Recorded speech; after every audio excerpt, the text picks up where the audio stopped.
Multinational companies ऐसी हैं जो किसी भी शख्स को उस वक्त तक जॉब भी नहीं देते जब तक उसका क्रिमिनल रिकॉर्ड क्लियर ना हो।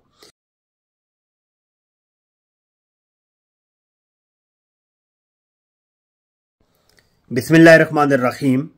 नाज़रीन अस्सलामु अलैकुम, मैं हूं मोहम्मद मुश्ताक और आज हमारा जो टॉपिक ऑफ डिस्कशन है वो ये है कि अगर किसी शख्स के खिलाफ FIR दर्ज हो तो जब वो उसमें बरी हो जाए तो उसका क्रिमिनल रिकॉर्ड भी खत्म होना चाहिए।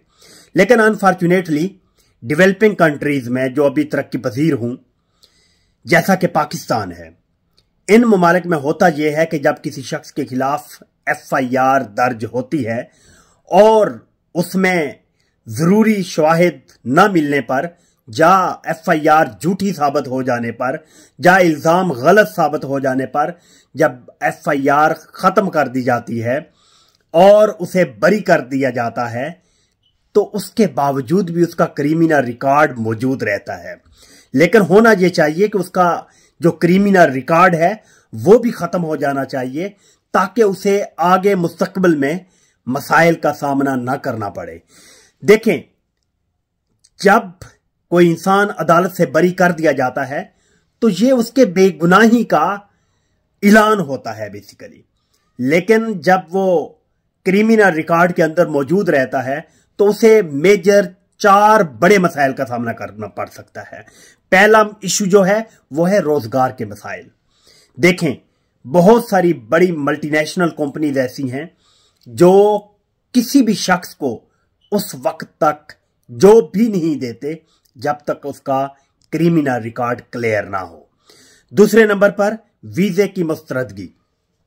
बैरूनी ममालिक में यह होता है कि वो भी वीजा देने से पहले उसका क्रिमिनल रिकॉर्ड चेक करते हैं।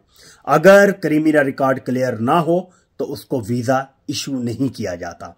तीसरे नंबर पर मुआशरती बदनामी। डेफिनेटली हर शख्स की अपनी सेल्फ रिस्पेक्ट होती है।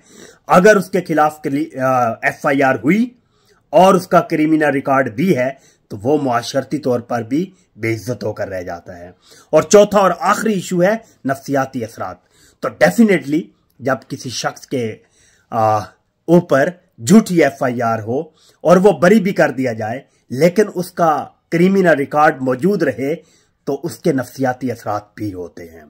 तो मेरी हुकूमत पाकिस्तान से गुजारिश है कि कोई ऐसा कानून बनाया जाए कि जब भी कोई शख्स बरी कर दिया जाए अदालत से, उसके खिलाफ होने वाली FIR गलत साबित हो जाए तो काइंडली उसका क्रिमिनल रिकॉर्ड भी खत्म कर देना चाहिए। Thank you.